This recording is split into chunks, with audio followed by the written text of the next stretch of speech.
La politique monétaire, c'est quoi?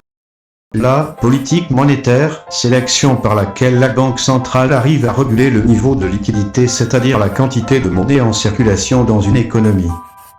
La banque centrale, dans son rôle de supervision de l'activité économique, se sert de cet instrument pour maintenir voire stabiliser le niveau d'inflation à un niveau cible, soit de 2% en zone euro avec la BCE, de 2% aux États-Unis avec la Fed, ou encore de 2% en zone UMOA avec la BCAO. Elle peut être soit conventionnelle, soit non conventionnelle. Elle est qualifiée de conventionnelle lorsque celle-ci est effectuée par le taux directeur. Elle est qualifiée de non conventionnelle lorsque celle-ci n'est pas réalisée par le taux directeur. Dans le cas où elle se dit conventionnelle, elle peut être qualifiée de restrictive ou d'expansionniste. Pour comprendre plus simplement, la suite vous sera présentée selon 3 cas de situation. Les 2 premiers cas abordent la politique monétaire conventionnelle et le 3e cas de situation, quant à lui, aborde la politique monétaire non conventionnelle. Dans le premier cas de situation, nous supposons une économie qui, suite à la survenue de crise, se retrouve en période de récession. Ça peut être la crise du coronavirus que nous traversons actuellement, la crise de 1929 ou encore la crise des subprimes. Cette économie connaît donc un ralentissement de la demande, voire une faible consommation, un ralentissement de la production, avec des entreprises ayant de plus en plus mal à épuiser leur stock disponible, une hausse du chômage, le tout clôturé par une chute des prix. Les taux d'intérêt pour les banques commerciales sont élevés, du fait d'un taux directeur élevé, entraînant par conséquent une faible demande de crédit. La Banque centrale a dans ce cas intérêt à procéder à la réduction de ses taux directeurs en vue de rechercher l'inflation cible tout en injectant plus de liquidités dans l'économie.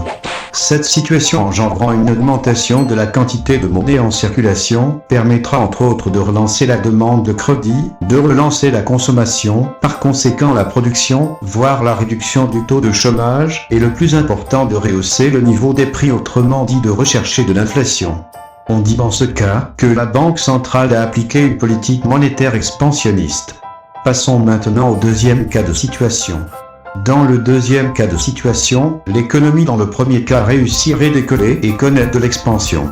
Les banques octroient de plus en plus de crédits, du fait de la faiblesse des taux d'intérêt et du taux directeur, la consommation a repris. Les entreprises produisent plus, faisant réduire le taux de chômage, et par-dessus tout, l'inflation qui était recherchée au départ est atteinte mais hélas, continue de grandir, étant vers une valeur largement au-dessus de la valeur cible.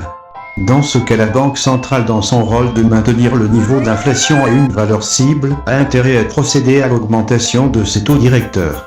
Ainsi, le niveau de liquidité, pour ne pas dire la quantité de monnaie en circulation, sera réduit, l'offre de crédit sera limitée, car les banques prêteront moins voire encaisseront plus leurs créanciers, du fait de la hausse de leurs réserves obligatoires.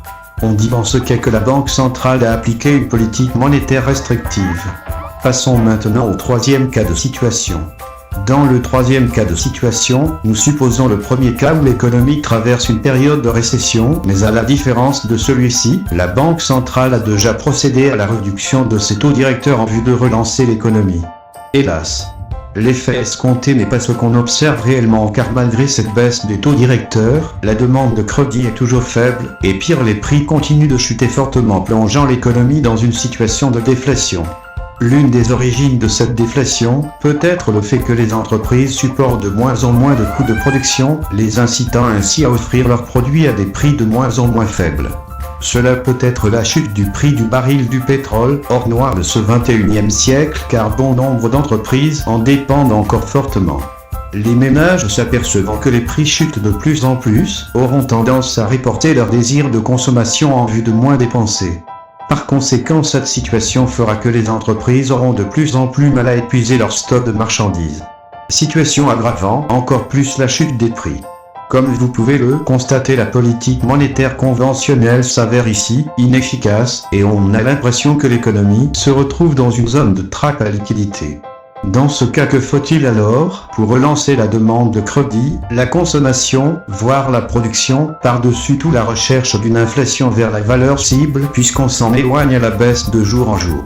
C'est à ce moment que la Banque centrale fait appel à ce qu'on appelle des politiques monétaires non conventionnelles. Ces politiques consistent pour la Banque centrale à injecter de la liquidité dans l'économie sans toutefois avoir recours au taux directeur. Pour ces politiques, faire tourner la planche à billets devient nécessaire dans certains des cas.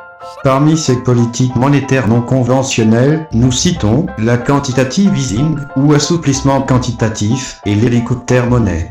La quantitative easing ou assouplissement quantitatif consiste pour la Banque centrale à racheter des titres de créance, notamment des actions ou des obligations d'entreprise ou encore des obligations d'État, en vue de redonner du souffle financier à ceux-ci pour ne pas qu'ils déclarent faillite lorsqu'ils réalisent de moins en moins de performances suite à la survenue de crises. En effet, les acheteurs de titres voyant que les entreprises ou les États réalisent de moins en moins de performances ont tendance à se détourner de ces titres. Ils les considèrent comme risqués, doutant ainsi sur la capacité des concernés à pouvoir honorer leur engagement, craignant qu'ils ne puissent pas trouver de preneurs lorsqu'ils voudront les revendre à leur tour, vu que leur cours chute de jour en jour. Ces derniers préfèrent attendre quand ceux-ci seront au plus bas de leur niveau, comme ça à la reprise, lors de la remontée des cours, ils auront maximisé plus de profit. Pour pallier à l'indifférence des acheteurs de titres et maintenir de la graisse pour ne pas dire de la liquidité dans le moteur de l'économie et de la finance, la Banque centrale s'engage donc elle-même à acheter ces titres émis par les entreprises et les États. Dans ce cas de situation, on dit que la Banque centrale fait du quantitative easing. Passons à présent à l'hélicoptère monnaie. Quant à l'hélicoptère monnaie, elle consiste pour la Banque centrale à distribuer de l'argent directement aux ménages ou aux entreprises en vue de leur permettre de relancer leur consommation, leur production, voire parvenir au niveau d'inflation souhaité.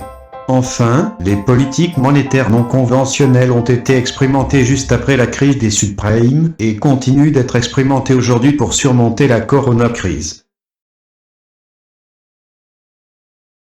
Merci pour votre amable attention. Abonnez-vous à la chaîne pour en recevoir plus de nos analyses vidéo en cliquant sur le bouton s'abonner. Vous pouvez aussi participer au développement de la chaîne Eco avec tout en nous faisant parvenir vos dons aussi minimes qu'ils soient aux adresses qui s'affichent dans le bas de la vidéo. Merci et à bientôt.